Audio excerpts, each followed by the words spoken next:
Jadi kita fokus mengenal siapa sesungguhnya pelindung sejati itu. Ya, jadi di layar terlihat pada kelihatannya tulisannya ya di bagian belakang juga ya.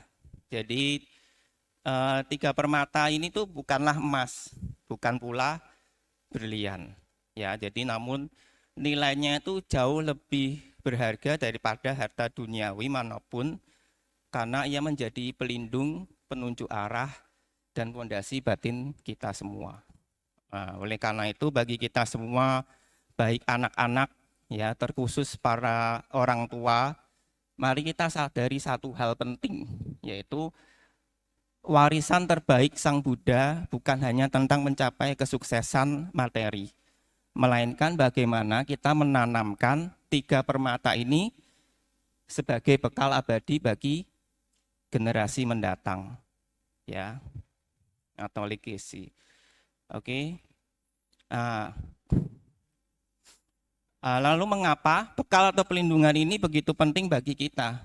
Untuk memahaminya, mari kita lihat perumpamaan sederhana ini. Ya, coba teman-teman bayangkan kalau di luar sedang hujan deras atau panas terik, ya seperti ini sekarang. Kira-kira kemana kita akan berlari gitu? Kira-kira kalau hujan deras gitu ya, posisi kita sedang di luar, di depan rumah. Nah, mungkin kita akan masuk ke dalam rumah, ya. Nah, sekarang pertanyaannya, kenapa butuh rumah? Ya, untuk berlindung, ya kan? Kembali lagi, berlindung dari apa? Hujan, panas, bahaya, ya. Disitulah kita butuh rumah yang kita sebut sebagai tiga permata atau tira tanah. Ya, disebut sebagai rumah spiritual kita. Nah, sekarang mari kita buka pintu rumah ini dan mengenal satu persatu permata di dalamnya. Ya. Nah, sekarang mari kita bahas permata kita yang pertama. Mungkin kita sering menyebut Buddha gitu kan. Setiap hari di wihara, puja bakti, kegiatan sekolah minggu. Tapi siapa sih yang tahu kira-kira siapa sih Buddha itu? Ayo. Jadi ingin mengajak interaksi nih. Siapa yang berani jawab? Ayo, dapat hadiah spesial. Ayo, boleh. Lumayan yang sadar. Oh, dapat dua berarti. Yang lain nih, kira-kira ada yang tahu? Jadi nama dari artinya Buddha itu siapa? Ayo, siapa? Ya, aplaus dulu dong, tepuk tangan. Ya, jadi eh, kita belajar ya bersama-sama ya. Jadi nama Buddha itu memiliki arti yang mendalam. Artinya adalah orang yang sudah sangat sadar ya. Kita bikinnya lebih lebih agak panjang ya. Jadi atau orang yang sangat pintar dan tenang. Jadi maksudnya gimana? Kita berlindung pada Buddha itu sebagai teladan, ya kan? Mengakui dan mencontoh kualitas luhur beliau. Nah, kualitas-kualitas utama Buddha yang patut dijadikan teladan antara lain beliau selalu damai dan bijaksana, ya kan? Serta beliau mengajarkan cinta kasih atau cinta kasih itu kita sebut metta ya. Diingatkan untuk mempraktekkan penghormatan kepada Buddha dari namaskara, anumodana, dan berusaha untuk mencontoh ketenangan beliau ya. Nah, di sini ada 9 kualitas Buddha. Nah, mungkin jika teman-teman sering mengikuti puja bakti ya kan, kualitas ini sering dijabarkan tuh secara rinci dalam 9 kualitas Buddha. Ya, sering dilafalkan dalam parita atau doa, kita sebutnya bahasa ininya, kita selalu melafalkan 9 kualitas Buddha ini. Kira-kira pertanyaannya kita bikin lebih fokus di halaman berapa? Udah buka. Oke, nanti habis Rama bukunya. Yang lain dulu, kalau nggak ada yang bisa jawab, mungkin baru kembali ke Rama Tedjung. Ayo, halaman berapa? Nah, buka halaman berapa? Udah. Tiap kali kita baca, tapi mungkin kita perenungannya, nah itu bahasa kisi-kisinya, ada renungan di situ gitu. Yo, sekarang coba angkat tangan, siapa yang terbayang nih jawabannya? Halaman berapa? Hah? Berapa? 23. Buku warna apa itu? Kuning. Kalau di sini mungkin halaman 23 itu nama Karapata ya. Tapi kan di sini F27. Iya benar. Tepuk tangan dong. Jadi 27 ya. Jadi di sini itu kita sebutnya melafalkan apa? Itipiso ya. Jadi Itipiso, Bhagawa, ya kan, Arahang gitu kan. Nah, sekarang kita buka satu persatu ya. Ya.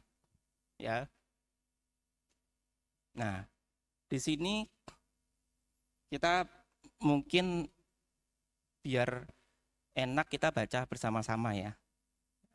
Bareng-bareng ya. Di sini kelihatannya Arahang yang maha suci. Nah, hatinya murni dan bersih dari segala kekotoran batin seperti keserakahan dan kebencian. Ya, beliau tidak pernah melakukan perbuatan tercela, baik di tempat ramai maupun saat sendirian, ya kan? Jadi itu adalah yang pertama, ya, kualitas dari guru agung kita. Yang kedua, sama kan ya, sama Sang Buddha di sini kan, ya. Sama Sang Buddha, ya, sama-sama yuk yang tercerahkan sempurna. Beliau mencapai pencerahan sempurna dan menemukan jalan kebenaran atas usahanya sendiri. Yang ke berikutnya, Vija.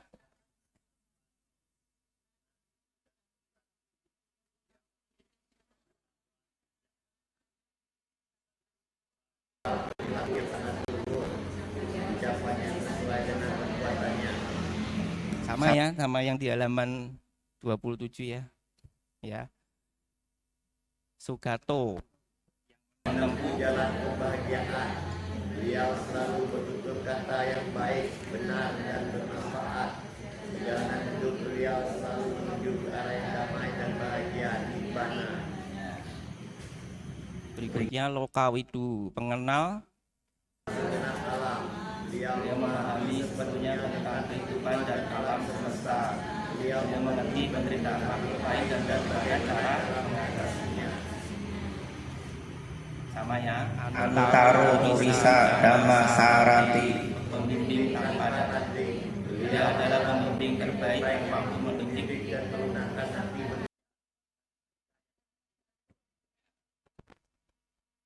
Satta Dewa Manusanang, guru para dewa dan manusia. Kebijaksanaan beliau sangat tinggi sehingga beliau dihormati dan dijadikan guru agung, tidak hanya oleh manusia tapi juga oleh para dewa.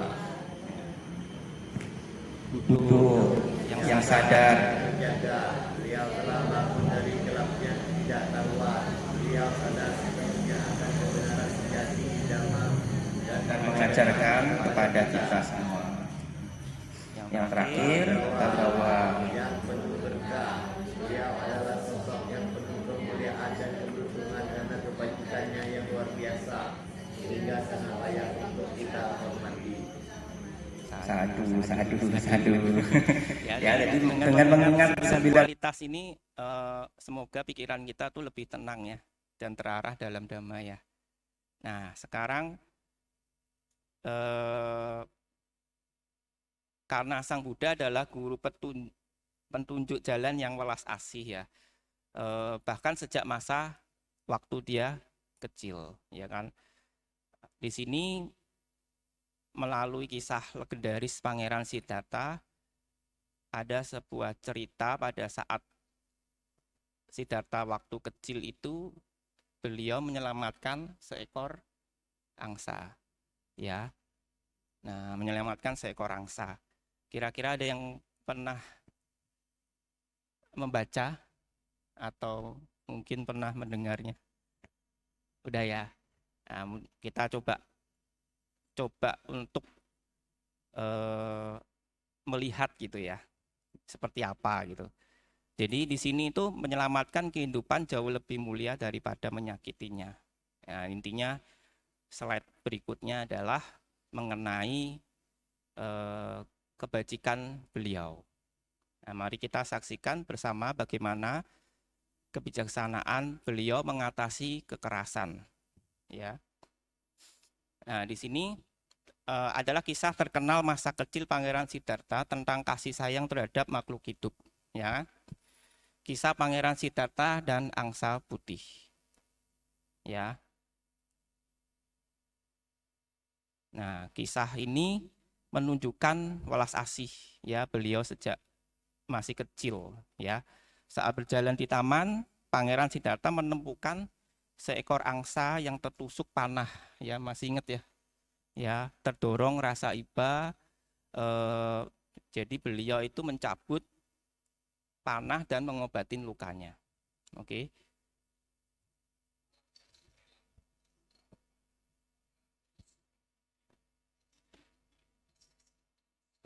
Nah, di sini tindakan beliau itu menunjukkan sifat welas asih, ya, kasih sayang tanpa batas. Pangeran Siddhartha mengajarkan kita untuk melindungi dan menyayangi semua makhluk hidup sekecil apapun itu, ya.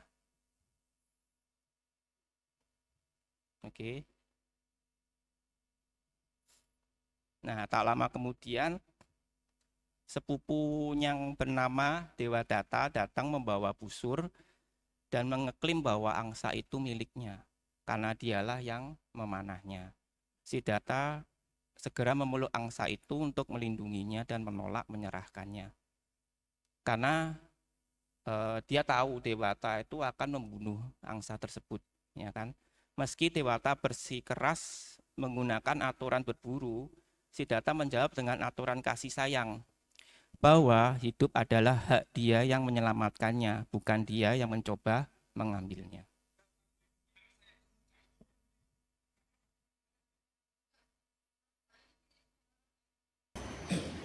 Ya, di sini ada salah satu perselisihan hak milik ya, konflik. Itu terjadi karena benturan antara keinginan untuk menguasai atau menyakiti versus keinginan untuk melindungi. Ya, jadi anak-anak, Bapak, Ibu, Saudara ini pilih yang mana nih? Menguasai atau menyakiti atau memilih untuk melindungi? Melindungi. Jadi di sini sama-sama ya kita belajar bahwa benturan itu selalu ada ya antara keinginan dari kedua belah pihak, antara yang jahat baik. Nah, di sini karena tidak sepakat, masalah ini dibawa ke pengadilan kerajaan. Ya, masalah dibawa ke pengadilan kerajaan, terus di sini hakim memutuskan bahwa kehidupan adalah milik orang yang menyelamatkannya, bukan orang yang mencoba mengambilnya. Ya, angsa pun menjadi hak Siddhartha.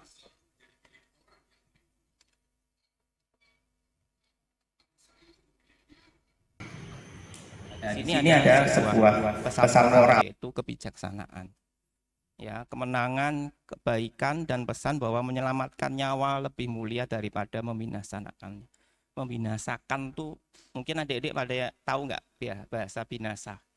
Tahu ya, dari kata dasar binasa atau menyakiti, membunuh, itu jangan ya. Nah, sekarang kita masuk permata kita yang kedua, Ya, kedua itu adalah dhamma atau dharma. Ya, kalau Buddha adalah guru kita, maka dhamma adalah ajarannya. Ya, dhamma itu ibarat buku petunjuk atau kompas kehidupan. Nah, coba bayangkan kita mau liburan, jalan-jalan gitu ya.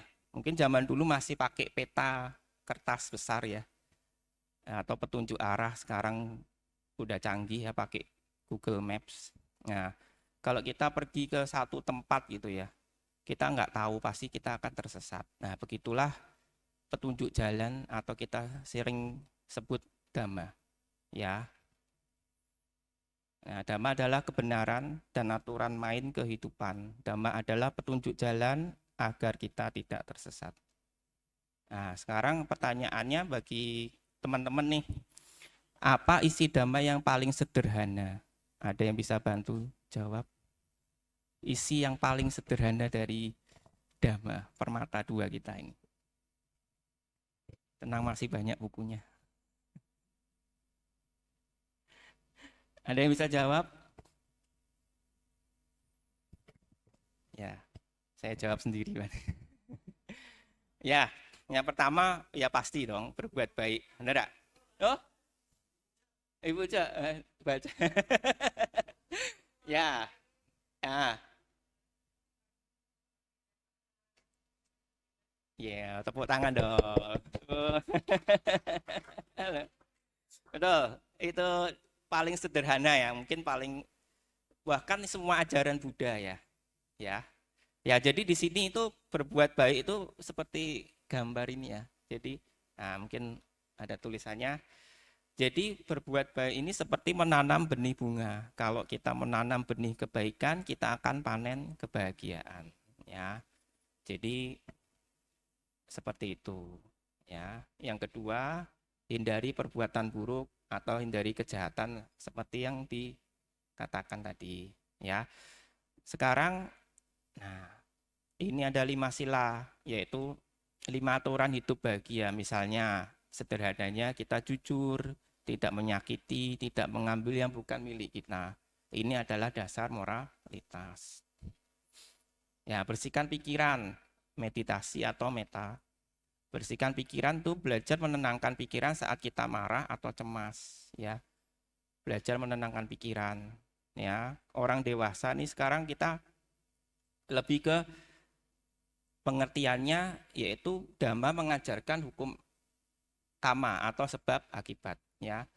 Jadi segala sesuatu yang terjadi itu adalah tanggung jawab atau bertanggung jawab atas kebahagiaan dan penderitaan kita sendiri. Ya, melindungi Dhamma berarti mempraktekkan jalan, salah satunya adalah jalan utama berunsur 8. Ya, memulai dari pandangan benar hingga konsentrasi benar. Ya, praktek sederhananya kalau kita sebagai seorang anak, ya, kita berkata jujur, membantu orang tua di rumah, ya, mendengarkan dhamma pada saat yang sesuai, ya. Nah, permata yang terakhir ya, yang menyempurnakan pelindung kita adalah sangha. Seperti Rama Tejung tadi bilang ya, sangha adalah kalau secara resminya itu di sini siapa sangha? Ya, secara resmi sangha adalah biku yang telah melepaskan keduniawian untuk berlatih dhamma secara penuh. Mereka adalah guru dan pelestari ajaran. Ya, kalau mungkin bagi anak-anak, guru itu atau sangha adalah komunitas teman baik yang mendukung batin kita. Ya, jadi seperti di sebelah Evan nih, anggap aja itu adalah teman baik, atau bagi dalam secara harafiahnya itu adalah sangha. Ya, kalau kita bingung nih sangha itu mungkin perkumpulan biku bla bla bla gitu ya. Anggap aja teman kamu itu adalah pendukung kalyanamita kamu gitu. Jadi saat kamu berada di wihara, kamu baca parita bareng, itu adalah pendukung kita bersama-sama gitu ya. Jadi lebih ke sangha itu komunitas ya atau teman baik. Ya, di sini bagi anak-anak ya. Jadi sangha adalah tempat kita belajar dan bertemu teman-teman yang mengajak ke wihara, bukannya mengajak kita berkelahi atau bolos sekolah. Mereka adalah sahabat ya, yang sebelah tadi Evan, yang sebelahnya lagi itu adalah teman-teman kita yang baik ya. Suka berkelahi enggak? Atau berkelahi dalam medsos ya, kalau sekarang ya. Ya, mereka adalah sahabat yang mendukung. Stop it, both of you. Jadi seperti gambar ini ya, So peaceful here. kita Yes, sama-sama I feel much better now. kita pergi ke wihara. Nah, itulah sangha bagi kita ya. Sahabat sejati, tempat bagi kita belajar, bertemu teman-teman yang mengajak kita ke wihara. Nah, sekarang dari sangha hadir sebagai sahabat, pelindung yang menjaga kita agar tidak melenceng dari jalan kebajikan. Ya, ini bagi teman-teman yang sudah dewasa, bahwa sangha itu ya juga sebagai sahabat gitu, atau sebagai pelindung yang menjaga kita agar tidak melenceng. Mungkin kalau bahasa ininya kita ketemu biku, ya kita punya pertanyaan, kita punya keluh kesah ya, kita bisa bertanya. Atau kita sebagai teman-teman lingkungan positif ya, jadi pembimbing kita tuh bukan hanya sangha tapi juga teman-teman sedama ya. Kita bisa belajar dhamma sama-sama, baca parita sama-sama ya. Saling menyemangati dan memberi nasihat, menjaga agar kita tidak melenceng dari jalan kebajikan. Ya, sekarang kesimpulannya sebagai penutup ya, jadi mari kita kunci nih pikiran kita ya pada satu hal penting ya. Hidup kita akan aman jika kita memiliki teladan Buddha ya. Hidup kita akan terarah jika kita memiliki petunjuk Dhamma ya, dan hidup kita akan kuat jika memiliki sahabat sangha ya. Jadi miliki ketiganya ya, maka kedamaian itu bukan lagi hanya sekedar mimpi ya, melainkan kenyataan yang kita rasakan setiap hari ya. Terima kasih atas perhatiannya semua. Demikianlah sedikit wejangan ya, semoga bermanfaat. Sapi sata bawantu sukitata, semoga semua makhluk hidup berbahagia. Sadu, sadu, sadu.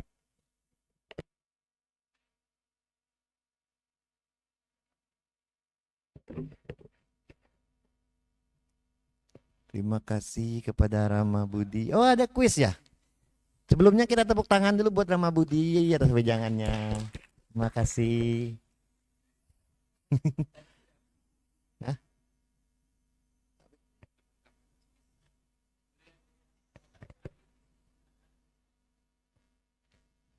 Kuis apa, Bu? Kuis jari-jari.